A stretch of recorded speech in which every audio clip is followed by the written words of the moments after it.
حد بعت لي في رسالة على التليجرام بيقول لي الحقني العصافير بنحلحة. فطبعا الكلمة استوقفتني لأنها فعلا كلمة معبرة جدا.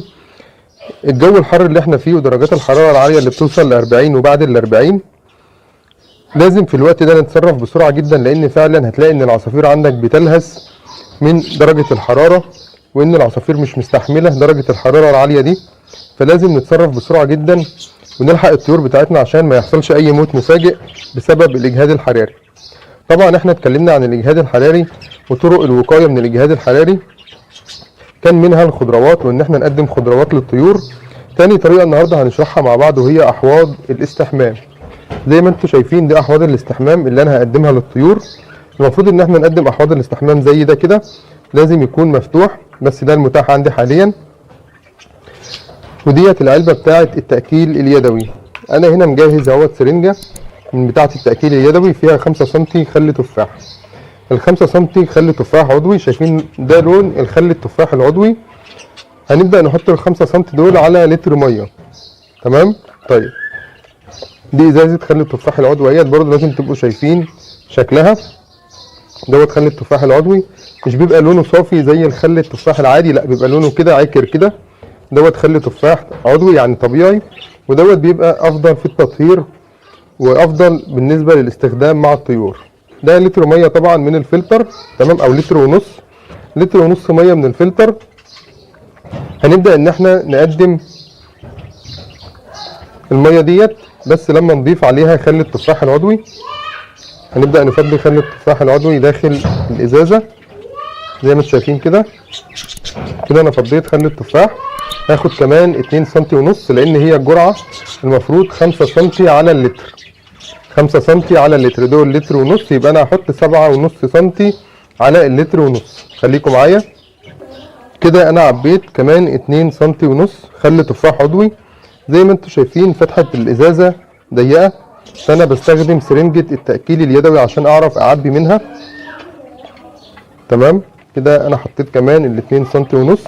هبدا بس ان انا اخد كده شويه ميه املى السرنجه وارجعهم تاني في الازازه عشان يبقى انا نزلت كل الخل التفاح العضوي اللي داخل السرنجه. تمام، دي سرنجه 5 سم. تمام، ودي طريقه التاكيل اليدوي اللي انا علمتها لحضراتكم في فيديو قبل كده. هنبدا بقى ان احنا نوزع الميه دي على الطواجن. طبعا الطواجن انا غسلها كلها زي ما انتم شايفين، الطواجن نظيفه جدا. بنملى تلتين الطاجن. تلتين الطاجن لازم نملاه ميه عشان العصافير، اول حاجه لو في عصافير مثلا صغيره ما تغرقش مننا، وتاني حاجه عشان العصافير ما تطرطش جامد وتبهدل الدنيا، وعشان نعرف برضو نشيله ونتحرك بيه ندخله من باب القفص. كل دي تفاصيل لازم تبقوا واخدين بالكم منها. كده احنا جهزنا الطواجن اللي هنبدا نحطها للطيور اللي هي تعتبر احواض الاستحمام. طبعا هو حوض الاستحمام بالنسبه للطائر بيبقى حاجه بسيطه كده. في احواض استحمام جاهزه بلاستيك بتركب على القفص من بره، بس انا مش بشتغل بيها. طب انا ليه بشتغل باحواض الاستحمام اللي هي الطواجن الفخار دي؟ لان الميه وهي داخل الازازه كده والازازه مغلقه دي اسمها ميه ميته، ميه مش بتتنفس، ميه مش واصل لها تهويه.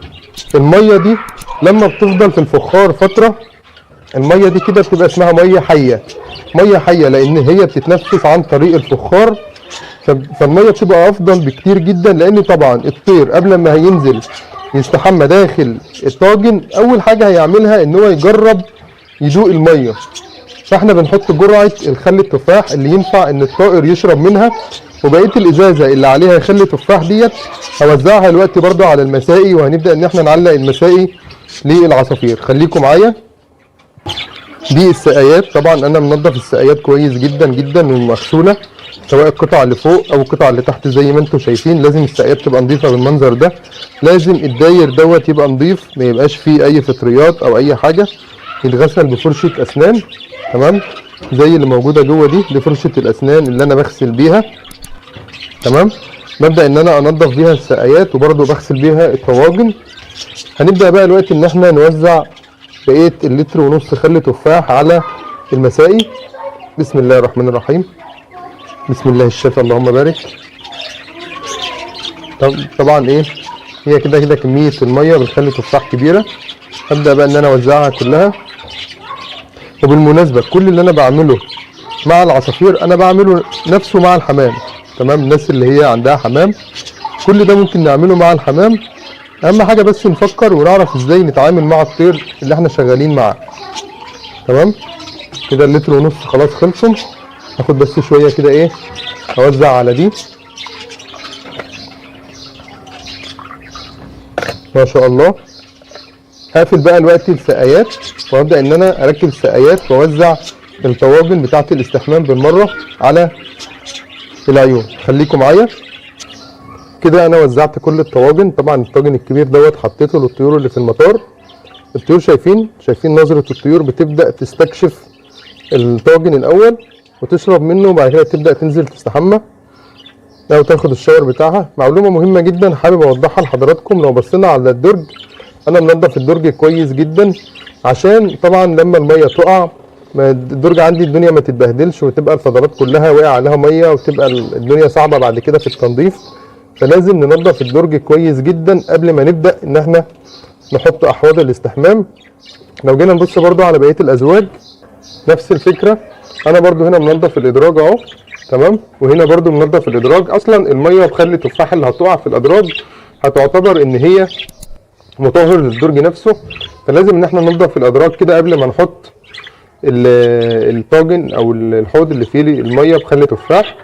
طبعا شايفين الذكر هنا اهو بدا يجرب الاول زي ما قلت لكم، بدا يشرب بالميه. تمام، بعد كده هيبدا ان هو يبل جسمه ويبدا ان هو يبل كل الريش عن طريق المنقار وبوشه كده هيبدا ان هو يغسل جسمه كله.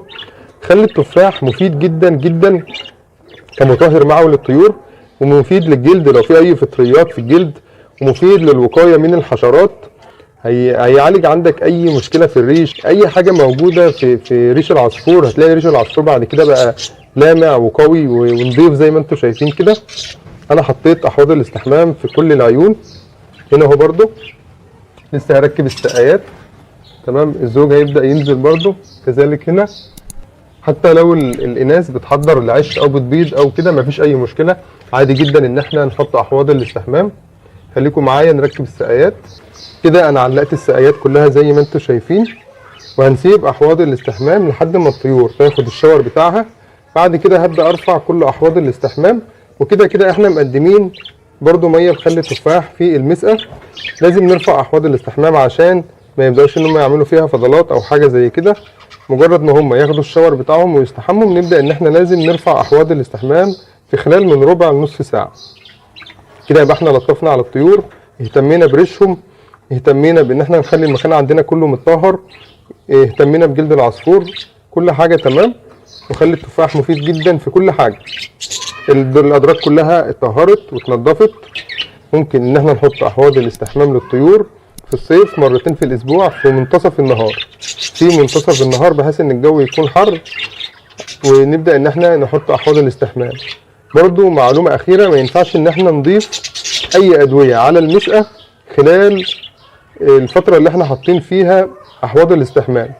ما ينفعش ان انا اكون حاطط دواء واحط حوض استحمام فيه ميه بخل تفاح. ما ينفعش ان انا اكون مقدم دواء واضيف خل تفاح على الميه.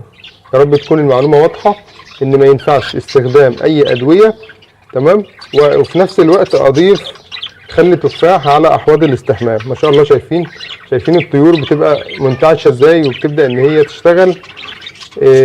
ويعني بتبقى حالتها النفسيه احسن كتير بعد لما احنا بنقدم احواض الاستحمام وبعد ما احنا بنقدم الخضروات وبنهتم بالطيور وتبقى العيون بتاعتنا نضيفه بالطريقه دي. اي استفسار ابعتوا لي حالا في التعليقات. اخوكم احمد ابراهيم من قناتكم هاوي عصافير الجنه، والسلام عليكم ورحمه الله وبركاته.